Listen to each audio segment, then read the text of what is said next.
how am I adding value, and then doing activities that ensures that you're adding more value. You completely stand out compared to everybody else, because everybody else is going instant gratification. How are you going to help me? Rather than flipping it and going, okay, so what do I need to do to add more value, that pretty much I am just the go-to, the indispensable type of person. Welcome to the Driven Young podcast with Byron Dempsey, dedicated to educating and inspiring the younger generation around entrepreneurship and practical life skills we aren't taught in school. Created for young people who seek direction in establishing their goals and passions. This podcast provides a platform for discussing the steps taken by professionals in their field related to handling finances, making money online, starting a business, growing a network, and much more. And now your host, Byron Dempsey. Welcome back to the Driven Young podcast. Today's episode is exactly why I started this podcast. I wanted to talk about a certain topic with this guest, and we ended up going completely off track and had some amazing conversations around young people and how you can improve your life. Over the last 8 years, Michael has become the #1 authority on referral marketing training for service providers around the world. Michael has a passion for teaching and loves working with people to help them build referral teams, using the networks more effectively, and get partners to fill the sales funnels for them. Now, I know this sounds very businessy, but in this episode, we talk about the biggest mistakes 99% of young people make. Simple and easy tricks to improve your relationships by leveraging the 3 main chemicals that fire in your brain. What is success and how can you make sure you're on purpose, and much, much more. This is a must listen to for young people, and please share it around if you got value from this episode and if you think someone else could get value from this episode. Also, if you enjoy the show, whether it's on the podcast, YouTube, TikTok, Instagram, wherever it is, please consider leaving a review, a rating. It will really help the show to grow and reach more young people like yourself. Also, feel free to DM me on Instagram. Now, over to Michael. Michael, welcome so much to the podcast. Thank you very much. Great to be with you and the listeners. Yeah, super excited to have you on. So you're a referral marketing expert, as Google says, and just wanted to get into some interesting stuff about networking, referral marketing, and just why I think it's important to be building a network from a young age and how impactful that can be, compounded over time. And just before we kind of get into all that fun stuff, I'd be really interested to hear a little bit about your story. My listeners love to know what people did after high school. So if we kind of go what you did after high school and kind of what you're currently up to. Yeah, perfect. And I apologise if I've just wrecked some people's careers, thought paths thinking by what I'm about to say. No, but no. There's certainly a lot I wish I probably knew back then that I had no clue about until your paths start to take different directions. So a fairly normal life growing up. Grew up in Melbourne, was lucky enough at a young age to fall in love with both basketball and AFL, and at the age of sort of 12 was already playing representative basketball, played state basketball for Victoria. Under 16s, under 18s, was playing senior football at Box Hill, which is sort of the feeder club to Hawthorn, at 13, 14, 15. That was my life, professional sport. I pretty much trained in the morning, went to school to kill 6 hours because I was told I had to, and then trained in the afternoon. And I thought that was what life was going to be. And 17, first knee reconstruction, 18, second knee reconstruction, 19, third knee reconstruction, and that was the end of me playing. At 19? Yeah, at 19. So at 16, I was already part of a development NBL squad with the Melbourne Tigers. I had already played 1 game of senior AFL with Hawthorn, was constantly playing in the reserves, and still youngest person to play senior football for Hawthorn. So I thought that was going to be my life, and nope, someone else had a different path for me, and that's what happens. So was already big on basketball coaching, and I started coaching from when I was about 10 years old, under 10s, and was coaching at state level. When we moved up to New South Wales, I was 18, coached the New South Wales state team for 10 years with 8 national titles, been to 2 Olympic Games as an assistant coach to the women's program, have coached over in the US in the collegiate system. So then again, coaching was what I thought my life would be, and I pretty much was a a primary school teacher because, again, I could train in the morning and I could go and teach during the day, and I could run sessions in the afternoon. So teaching fitted in really nicely. Until I got back from the US, and I went, you know what? I've had enough of the lazy teachers. Give me my 30 kids and leave me alone. Perfect. Tell me to turn up to boring staff meetings so you can hear your own voice. And yeah, we've got a bit of a problem. So I left teaching and started my first business. And here we are 10 years after that. And 7 businesses later, selling 6 along the way. And when you sort of look back on it, 3 really different, distinct pathways from sort of elite level sports person to elite level coach and teacher to now having 7 businesses, selling 6 along the way, including an empire which had sort of 12,500 clients and nearly 800 full-time contractors that just work for us. So there's certainly been a bit of ups and downs and ins and outs, and I suppose in the end you always land on your feet. Yeah, awesome. So that's really cool because I think you hear a lot of stories about people who transition from sport into business. Do you think that really helped you, kind of the coaching aspect and the training, the mentality coming into business? Yeah, one of the hardest things of business is self-discipline. It's sort of not provided in a way. We're very spoon-fed growing up. So that the school system has a lot at fault in terms of how it disciplines people to be sheep and to follow the bell rings. We all line up. We're all told to get out a pencil, so we get out a pencil. So the self-discipline is something which really isn't required within growing up, in particular around in Australia. And it's very much you just are told what to do and you sort of do it. So to then go, well, no, you need to get yourself up at 5 a.m. and you need to, if you're a swimmer, and you need to follow the black line underneath the pool up and down for the next hour. And you've got to do that 7 days a week. And you're going to do that every month for the next 50, 60 odd months. That takes a lot of discipline to be able to do something like that.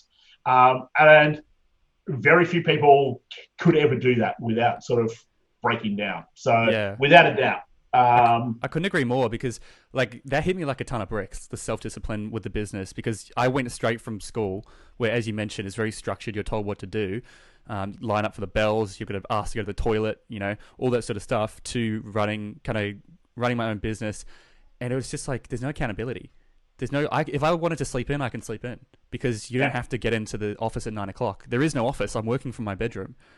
If I want to sleep in, I can do that. If I just want to go hang out with my friends, I can do that, at the cost of, the business not growing and maybe clients will be unhappy. But really, there's no one who's going to tell me off to that degree. So it does require a serious level of discipline, which I found out the hard way, and I read some books and stuff. But I do think we lack a lot of, especially the upcoming generation lacks a lot of discipline. Yeah, 100%. And it's probably one of the things, and look, when people talk to me these days and they go, well, this is sort of how my childhood was, and we'd go out and party, and I don't even know what that world was like, because my world was nothing other than me waking up at a certain time. Mum and Dad said, hey, if you're not getting up at 5:30 yourself, we're not waking you up. So you need to make sure that this is what you want to do, and you're going to get up at 5:30, and then we'll take you for first session to start at 6:30. But if you're not getting up, then that's fine. You don't get to go today. So to have that, and when I look, and I'm lucky enough, my beautiful little one Sophie, who's 7, already has a lot of. We talk about a lot of these things, because really, when you look at her school and the children around, it's very much, hey, if I whinge enough, I get what I want. For sure. And we always sort of say that children are the best salespeople, because they keep on asking and they keep on asking and they keep on asking. And the parent, rather than actually communicating or explaining, it's far easier, because they're stuffed and tired after their day, to just go, go have it. And therefore, we build this pattern of, well, if I ask enough, I'm going to get it. Well, unfortunately, it's not always the way.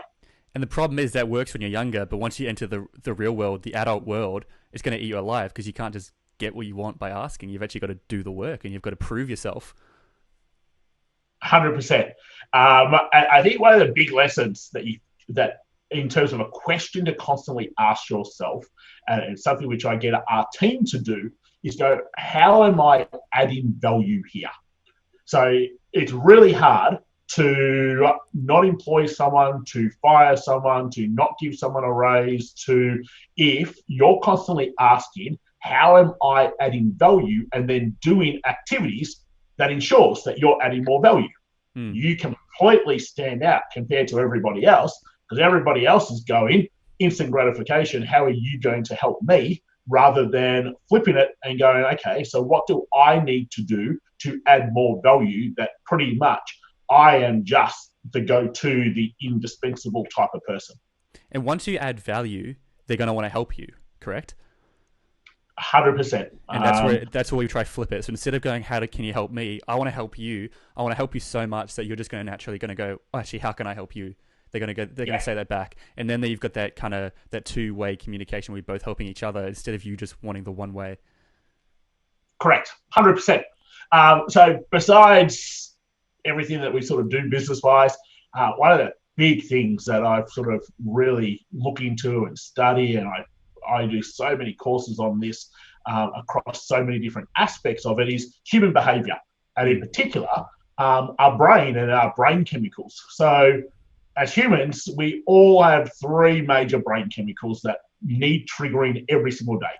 Dopamine, hey, we've got to feel happy. So whether that is the sunshine, someone going for a walk, someone going to the beach, someone going on a hike, someone going out and drinking all night, whatever it is, it produces dopamine. And we need that. Well, the thing is, we can all produce dopamine to each other. We can actually influence someone else getting dopamine by what we do and how we do something. So when you think the power of, if I'm doing something or adding value or doing something that creates dopamine in someone else, they're never going to want to be not around me. So it becomes really powerful just understanding some simple little things. So we've got oxytocin, which is around bonding. And most of the time that gets sort of referred to as the love chemical. And then we've got serotonin, all around sort of fun and adrenaline and that side of things. Well, you can create that in other people. And again, if you create that in other people, these are three chemicals that we need every single day. We've already got ways to be able to get them. But at the same time, you can change the ways that we get them. So we get, for example, people who are within our programs to just do simple things like, hey, send out 5 messages today to people who are on your phone and say, hey, hope you have a great day. Don't expect a response. Don't care if anything else happens, but just simply make other people feel good. Because if you do that, they're always going to keep coming back. And in the end, law of reciprocity, probably do something similar that is going to be a benefit to you. But you've done this exercise with people before and you've gotten results, haven't you? Like, I remember you told stories of someone just said, hey, how are you? Hope you have a good day. And they've gone, yeah, thanks, mate. And then they've ended up having a conversation that's led to opportunities. Yeah.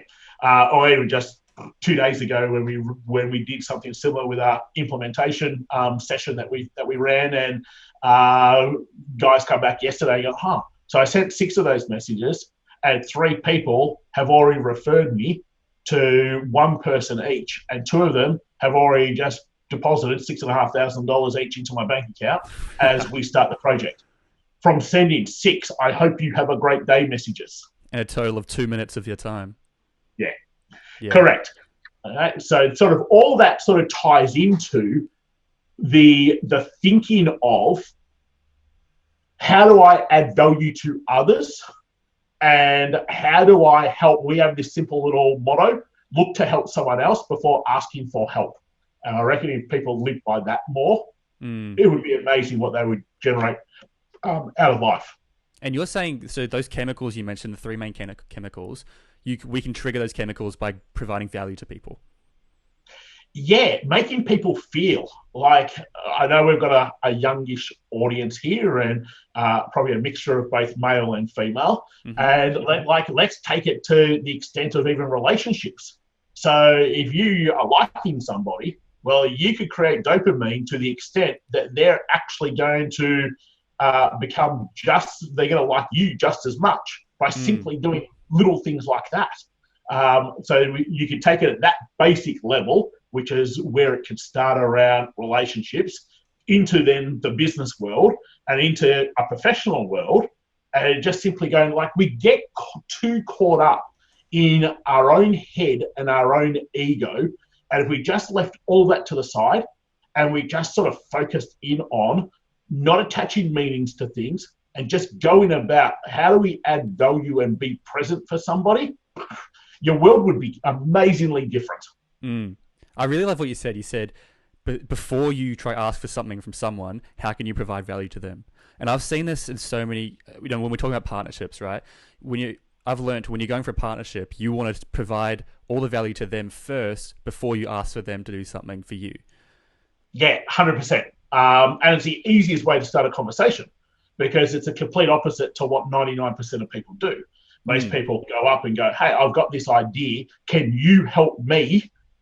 And it's like straight away, there's going to be a wall, because it's just like, okay, I've got to do something else again. Yeah. So straight away, people are going to be less receptive to it.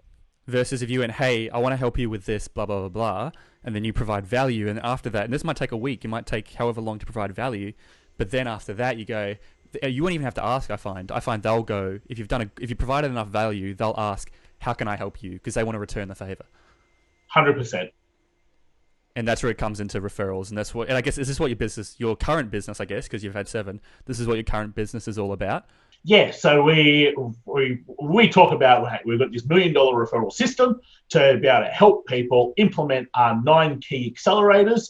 And each one of those accelerators is about how do we get more referrals? How do we use our networks more effectively? How do we leverage through partnerships? Great. And just, I guess if we're trying to make this relevant for younger people, when we mentioned that texting and just kind of saying, hey, giving that little dopamine hit and stuff, would you say this applies on social media with like liking someone's photo and leaving a positive comment and that sort of stuff? 100% it does. Yeah. So the thing you ask yourself is, will this create a warm, fuzzy feeling for somebody else? And the answer is yes. Good. Do it. It's that simple. I think there are so many different opportunities across social, across online, across offline with technology today that just allows you, if your mindset is one around how do I add value, how do I make someone else feel warm and fuzzy, how do I leave my ego out of it and just be present for others, you're instantly like top 1% of society. Because the majority of people could not even fathom being able to do that. And more and more, especially in the age bracket of sort of like 16 to 30, there are more and more, and I hear, because there's another little side business that we're creating that I'm doing a whole bunch of research on for the last 9 months, and I hear people tell me what is the turn-off, or what are the qualities of the opposite sex that they find attractive and unattractive. And it's always the same things. And I can see exactly why it is, because of how we are brought up in society and our instant gratification mindset, and the meaning that it's all about me, and having more pride in our ego rather than just being there for somebody else. Like, all of those things is what is affecting people from getting the job they want, starting a business that they want, being successful in the business they want, being in the relationship they want, all of it. Because it just simply comes down to our own core needs. Yeah, it's funny you mentioned that. Like, what do you find with this study? What do you find are the things we find? I think people would love to hear, what do you find are the common things we find unattractive about the opposite sex? I guess ego might be a big one. Yeah, well, and most people feel they've got to prove something. So there's a difference between proving something versus just simply being a leader. So for a lot of people, And obviously it's different with what a female says about males versus what a male says about females, because we've got very different brains, and we think very differently.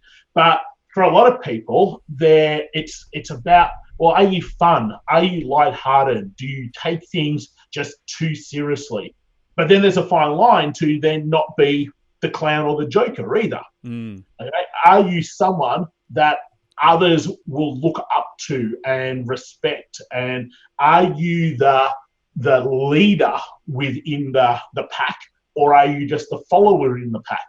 Like, all of this goes, and I know we're going a little bit off topic, but you got me started now on something which I'm quite passionate about, and we can turn this into a dating and relationship show if we really want to. But like, it goes all the way back to caveman days, and you think a 2 million year old brain has one purpose: to keep us safe.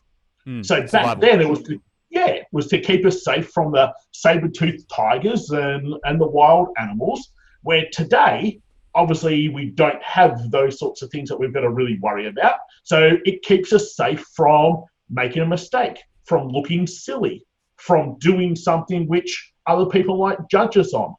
Like, every little thing that our brain keeps us safe from is just simply a meaning that we attach to a thing, which then causes the emotion, which then causes the activity that we do. So I go all the time, well, how about you just change the meaning? That's all we've got to do. So the boss comes in, or you go for a job and you don't get it, or the boss comes in and whinges at you. We now straight away put a meaning to that. Imagine if it wasn't that meaning at all. Imagine if it was a completely different meaning. Maybe he's had a rough day or something. It's got nothing to do with you. Yeah. Straight away, our emotion would change, and therefore how we react and the activity that we did would change, or because we just put a meaning to something. I talked about this on another podcast, but the way he says it is stop telling yourself negative stories. So it's like when your boss comes in and says this, the story you're telling yourself is, oh, I'm not good enough, or I did something wrong. Whereas really the story you could be telling yourself is, oh, he just had a bad day, or whatever it is. But it's just kind of changing the meaning or changing the story. Yeah, correct. So I know that so many people right now, especially around high school, leaving high school, in university, leaving university to get a job, are so insecure simply because the meanings we attach to things. And unfortunately, it's a negative quality for anybody. And if you're expecting a boss to hire you, or you're expecting to pick up clients because you want to run your own business, or you're expecting to get the girl or the boy that you really like, well, sorry, that quality is negative in all of those instances. So therefore, and I said this the other day, I was my PT, we were working out, and she was telling me about her son and how heartbroken, the girl who had just left him. And I just went, okay, well, firstly, he's got to change the meaning, because it could mean absolutely anything. But then secondly, you have to work on your own inner game to have outer game. Focus on yourself, not on them. Yeah.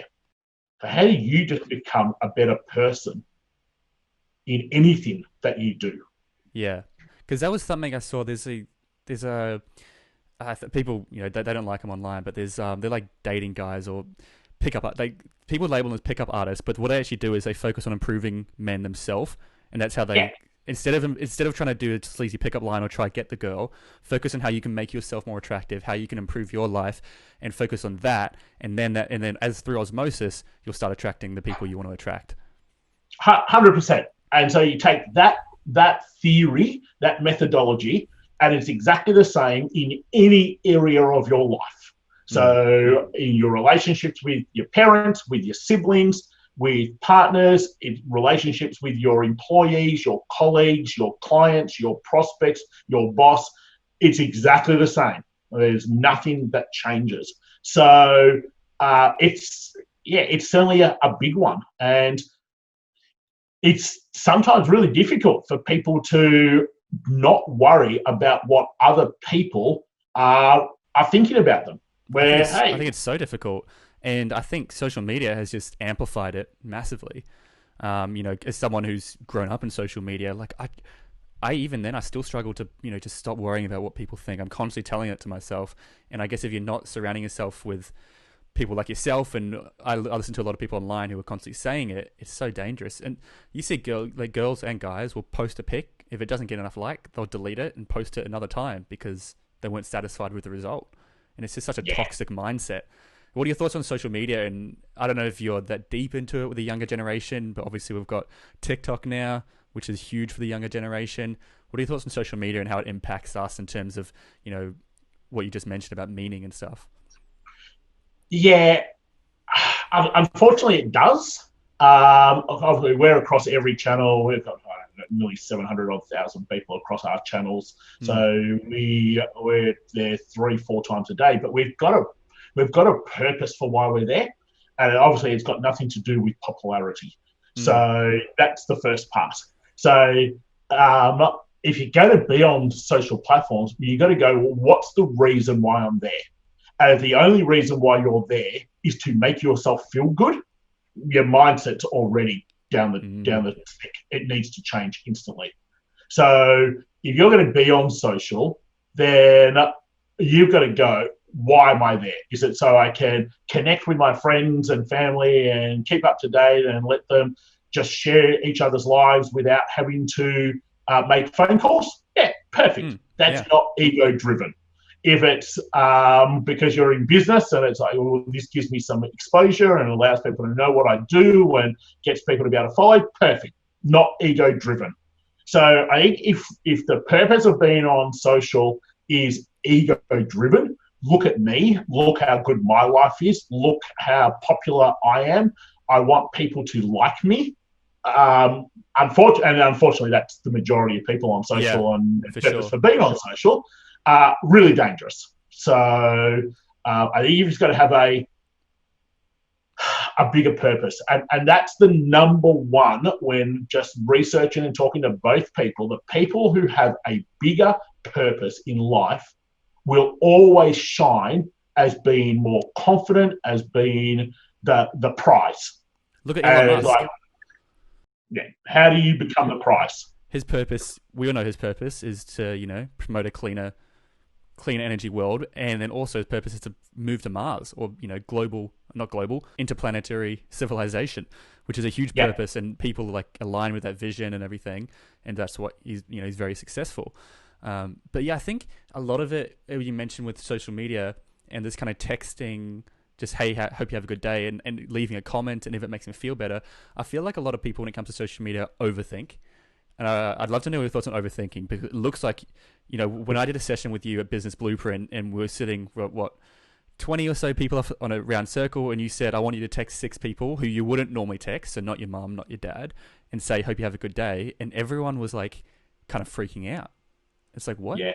Even me, I was like, oh, I don't want to text that person. That might be weird. What are they going to think? It's like, who cares? You're just wishing them a good day. You've got no hidden agenda. Yeah, 100%. A 2 million-year-old brain. It's got a lot to answer for. Survival, because we do overthink things way too much. We are too worried about what meanings other people are going to attach. We get to a state of pretty much just being paralyzed because we analyze too much rather than just doing. When you come from, and don't get it wrong, you can't click your fingers and all of a sudden you go from how you think now to going, okay, I'm going to remove all ego, be present in the situation. And it takes time.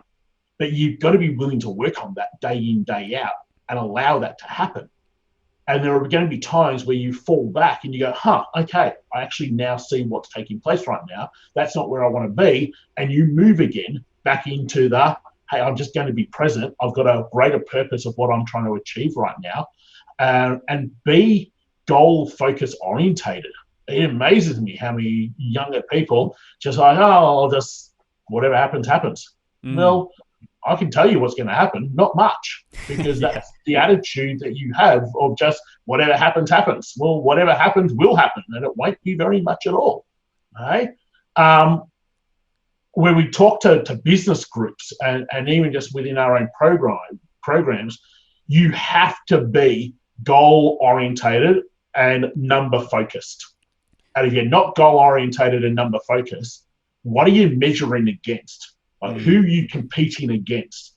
And you're always competing against yourself. If as soon as you try to compete against somebody else, no, you've lost it. You're ego driven. You have to compete against yourself. So just simply example, we've got some apps on my phone around health and do different measurements each day. Well, I'm not competing against anybody else on whatever their things are. I'm competing against me. Have I done a better job this week than last week? The numbers will tell me if I have or haven't. Okay, so no matter what you do, what are you measuring yourself against so that you know whether you're winning and losing? It's getting that sort of mentality. Yeah. So if you can get that sort of mentality, you're going to improve your inner game so quickly. I love that point you made about young people often will just kind of like just coasting. They're just like, oh, whatever happens. And I think people are scared to make goals because then you set yourself up for failure. Because if you have a goal, that means you've now said to the world, I want to achieve this goal. You've now let the world know. So if you don't achieve it, it looks like you've failed. And so I feel like that's a big reason young people kind of be like, oh, I'm just going with whatever, because they don't want to make that goal, or they don't want to say what they're after. For my goal is to help change Australia's education system. So we're focused on the new world and focused on technology and relevant skills in today's world. I might not achieve it, but that's my goal right now. And so yeah. I think people are just scared because they're going to open themselves up to failure. But that's what you've got to do, as you mentioned. You've got to be goal driven. And if you're going into an interview, or if you're a young person for an internship, or you're trying to get at a position, someone who's got a goal and has clear understanding of what they're trying to achieve, that's who you want to hire. Yeah, 100%. That is exactly who we will hire. And it's always got to be continuing. Like, when we look at why people become miserable, it's because one of their 6 core needs are not being met. And one of the 6 core needs is growth. And if you've ever stopped growing, you will find yourself just becoming so miserable. And you probably won't even know why you're miserable. But that'll be the reason why. Because you've lost purpose, or you've lost focus, or where you want to go. It's like people go through and they work their backsides off at 15, 16, 17, and they get a great end of year result, and then they get to go into the uni that they want, and then now they go for 3, 4, 5, 6 years, and they finally get to become what they want to become, and they land their job, and then all of a sudden, we're miserable. Hold on. Why are we miserable? Because you've now achieved what that goal was, and you haven't bothered going, great, well, this is my next growth opportunity. This is how I'm going to grow continuously. And the people who are at 60, 70, 80, 90, I saw something the other day, 90, they were 94, probably more active than probably what most 60 to 70-year-olds are. It's like, why? How? What's your secret? It's like, well, I get up and I've always got a purpose of what I'm going to achieve. And there's no way that I'm just not going to achieve it. And here's someone who's 94. And the smile and the energy was, I said, most people who are in their 40s and 50s and 60s, they've already given up on life. Yeah. And that's just simply because they're not growing anymore. And I don't want to sound negative here, but growth is not just simply we get a great job, we find a partner, we have children, if that's your growth, I'm sorry, you're about to be in for a shock when you reach later years in life. You need something that excites you, that really stirs your passion. You should be alongside a partner, supporting one another in that. But if you don't have something within you, that core need is going to not be met, and you will be miserable very soon. You used a word there, which I like to use a lot, and it was excite. So something that young people are always hearing is kind of this is like, what's your purpose? Figure out what your purpose is and choose a degree based on that. You got to figure out what is your purpose. And it's so hard to do when you're 17 because most people I know who are 40 don't know what their purpose is still. So it's like, how can a 17-year-old who's just or 18-year-old about to, make one of the biggest decisions of your life, choosing the career they want to choose, know what their purpose is. And so I like to just try and encourage, okay, what currently excites you and try follow that. And it's probably going to change. What your purpose is going to change. Or, you might be this way. As you mentioned, you were sports, then you were doing coaching, and now you've had 6 businesses. It changes. Yeah. So your purpose isn't probably going to change. 1,000% it will change. And that's absolutely fine.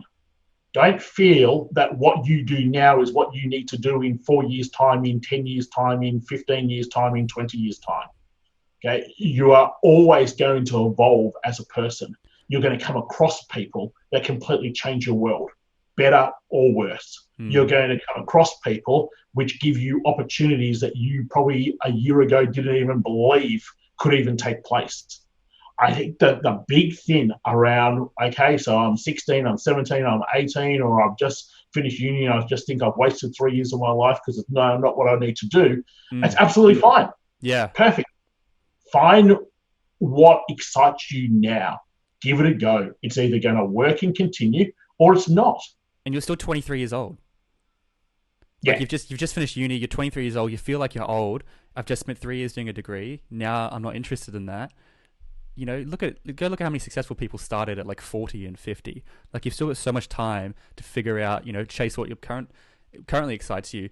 But I feel like people do 3 years of uni and then they'll go, well, I've already committed 3 years of my life. Even though I'm not interested in it anymore, I've got the degree, I might as well keep pursuing it. And then they're 20 years down the track and they're still doing something that they actually never wanted to do in the first place. Yep. No, correct. So that needs to be the thinking.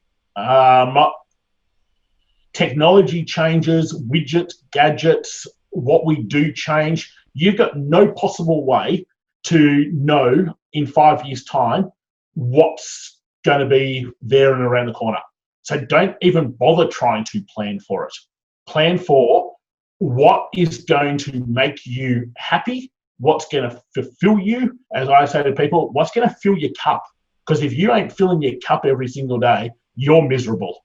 And there is no point being miserable in today's world. There is no need to be miserable. Your key things are just constantly remove your ego, get rid of your 2 million-year-old brain and just simply say, yeah, thanks, brain, but do something anyway. And just work on you being an amazing person, and everything else will fall into place when it's supposed to and how it's supposed to. Yeah, I love that. I love because that was something that was a shift for me. It was as I mentioned, the dating, there's probably a lot of young people can relate to this. Don't focus on them, focus on yourself, and then they'll come. Or chase success and the girls will come or the boys will come or whatever. And obviously success, I want to make clear, isn't just money. It's everything we've mentioned. It's removing your ego. It's having a purpose, as you mentioned. It's following what excites you. And then on top of that, it could be kids and family and all that sort of stuff. But having that as a foundation and having goals is, I guess kind of what I would consider success. I know it's a bit of a grey term, what is it? But I think that's definitely success. Yeah. Well, I now just go simply, success is you wake up happy, excited every single day for what's in front of you. And if you can do that, you're top 1%, because 99% of people in this world do not do that. But I feel like a lot of young people think that everyone else is in that top 1%, but they're actually not. And so they, because you see on Instagram, you see people out having holidays, because we only show the highlights, right? So you see them doing this and they're like, oh, they're so happy. And you're going, I'm not happy. I'm one of the few people. It's actually normal. You're actually in the majority. And so, and obviously we could talk about comparison as a whole podcast, I think, because it's so dangerous, especially for younger people.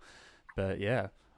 Take the focus off what other people are doing. Who cares? It just doesn't serve you to go, oh, look at so-and-so, aren't they having a great time? How does that serve you other than you attaching a meaning to it, which then causes the emotion, which then gets you down, annoyed, angry, whatever the emotion happens to be. So there is no purpose to doing that whatsoever. And you control your emotions, you control your thoughts, you control the meanings you give to things, you control your actions.